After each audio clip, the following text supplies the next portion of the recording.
જી, રાજકોટ શહેરના એ division police station વિસ્તારમાં Panchnath plot ખાતે રહેતા ફરિયાદી શ્રી જલધીભાઈ ઝવેરી એમના ઘરેથી ગઈ તારીખ 15 ઓગસ્ટથી 4 સપ્ટેમ્બર દરમિયાન કોઈપણ સમયે ચોરીનો બનાવ બનેલો.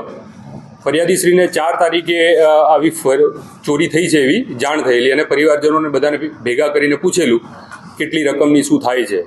એણે પછી પોલીસને જાણ કરી છે. આશરે 10.5 લાખ જેવી રોકડ અને 60 તોલા જેવું સોનાના દાગીનાની ચોરી થયેલી. પોલીસને જાણ થતાં પોલીસે સ્થાનિક પોલીસ, એ ડિવિઝન ડી સ્ટાફ અને ક્રાઇમ બ્રાન્ચના સભ્યોની અલગ અલગ ટીમ બનાવી અને આ મોટી રકમનો ગુનો હતો તો શોધવા માટે તાત્કાલિક પ્રયત્નો હાથ ધરવામાં આવેલા. અને આ પ્રયત્નોના ભાગરૂપે પ્રાથમિક તપાસમાં જાણવા મળેલું કે જે ફરિયાદી છે, ફરિયાદીના ઘરે અગાઉ ઘરઘાટી તરીકે કામ કરનાર એક ઈસમ હતો જેનું નામ ગોપાલ મીણા છે. એ શંકાના દાયરામાં આવેલો. આપણને આ રીતે ડાઉટ થતાં તાત્કાલિક પોલીસની ટીમ, સ્થાનિક પોલીસની ટીમને એ આ જે આરોપી છે ગોપાલ મીણા એ મૂળ રાજસ્થાનનો રહેવાસી છે તો રાજસ્થાન ટીમ મોકલી આપેલી અને ત્યાંથી રાજસ્થાનની સ્થાનિક પોલીસની પણ મદદ લીધેલી આની અંદર. અને રાજસ્થાનની સ્થાનિક પોલીસ અને આપણી પોલીસ બંનેની મદદથી આ ગોપાલને શોધી કાઢવામાં આવેલો. ગોપાલની સાથે ત્યાં પ્રાથમિક પૂછપરછમાં એની સાથે સંકળાયેલા બીજા 2 ઈસમો જે પણ આ ચોરીમાં સામેલ હતા, બંનેના નામ છે મુકેશ મીણા અને જગદીશ મીણા.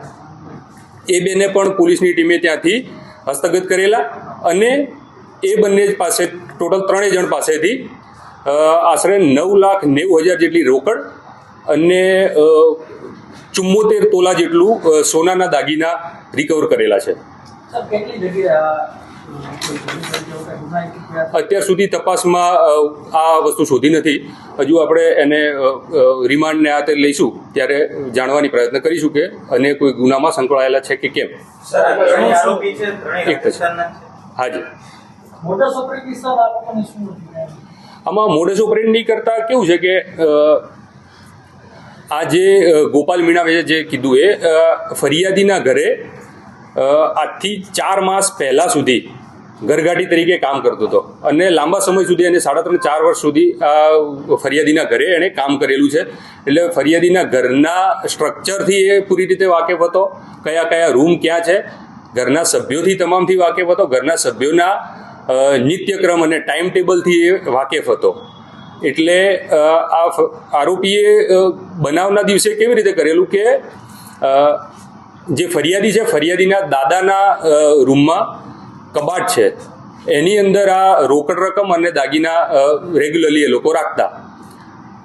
આ આરોપી જે છે ગોપાલ, એને આ દાદાની સેવા કરતો હતો મેં કીધું એ પ્રમાણે 3.5-4 વર્ષથી. એટલે એ બધી એમના ટાઈમ ટેબલથી વત્તા કબાટની ચાવીઓ ક્યાં રાખતા એ બધી વસ્તુથી એ વાકેફ હતો, એને ખ્યાલ હતો. એટલે એ 1 તારીખ 2 તારીખની નાઇટ, 1 તારીખની નાઇટ અને 2 તારીખની સવાર એ દિવસે એ રાજસ્થાનથી આગલા દિવસે આવી ગયેલો અમદાવાદ. આ લોકોએ એક એમની તકેદારી માટે મોબાઈલ ટ્રેસ ન થાય તે માટે અમદાવાદ જ્યાં રોકાયેલા ત્યાં 3 જણે મોબાઈલ મૂકી દીધા અને મોબાઈલ લીધા વગર અહીંયા આવેલા. આ ભાઈ જે છે ગોપાલ એ ઘરની બધી જિયોગ્રાફીથી વાકેફ હતો. એટલે એ દિવાલ કૂદીને ઘરમાં એન્ટર થયો. ઘરમાં એન્ટર થઈ અને એણે જે પેલા દાદા હતા ફરિયાદી જલધીભાઈના દાદા, એના ઉપર એને ઓબ્ઝર્વેશન રાખ્યું અને એ સવારે બહુ વહેલી સવારે ઉઠી જતા અને પૂજા પાઠ કરતા હતા. તો જે તૈયાર થઈને પૂજાપાઠમાં ગયા, નીચે પૂજાપાઠનો રૂમ નીચે છે, એમનો રૂમ 1st ફ્લોર ઉપર છે. તો એ 1st ફ્લોરની અંદર એના રૂમમાં જઈ એને ખબર હતી કે આ દાદાના કોટના ખિસ્સામાં ચાવી હોય છે કબાટની. એ ચાવીથી એણે બધા દાગીના અને કેશ લઈ લીધેલા.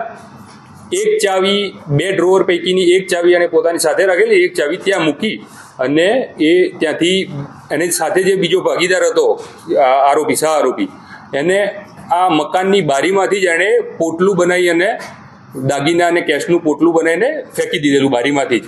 અને એ પોતે જે રસ્તેથી આવ્યો હતો ત્યાંથી જ દિવાલ કૂદીને બહાર જઈને નીકળી ગયેલો. જી. ઓપ્પો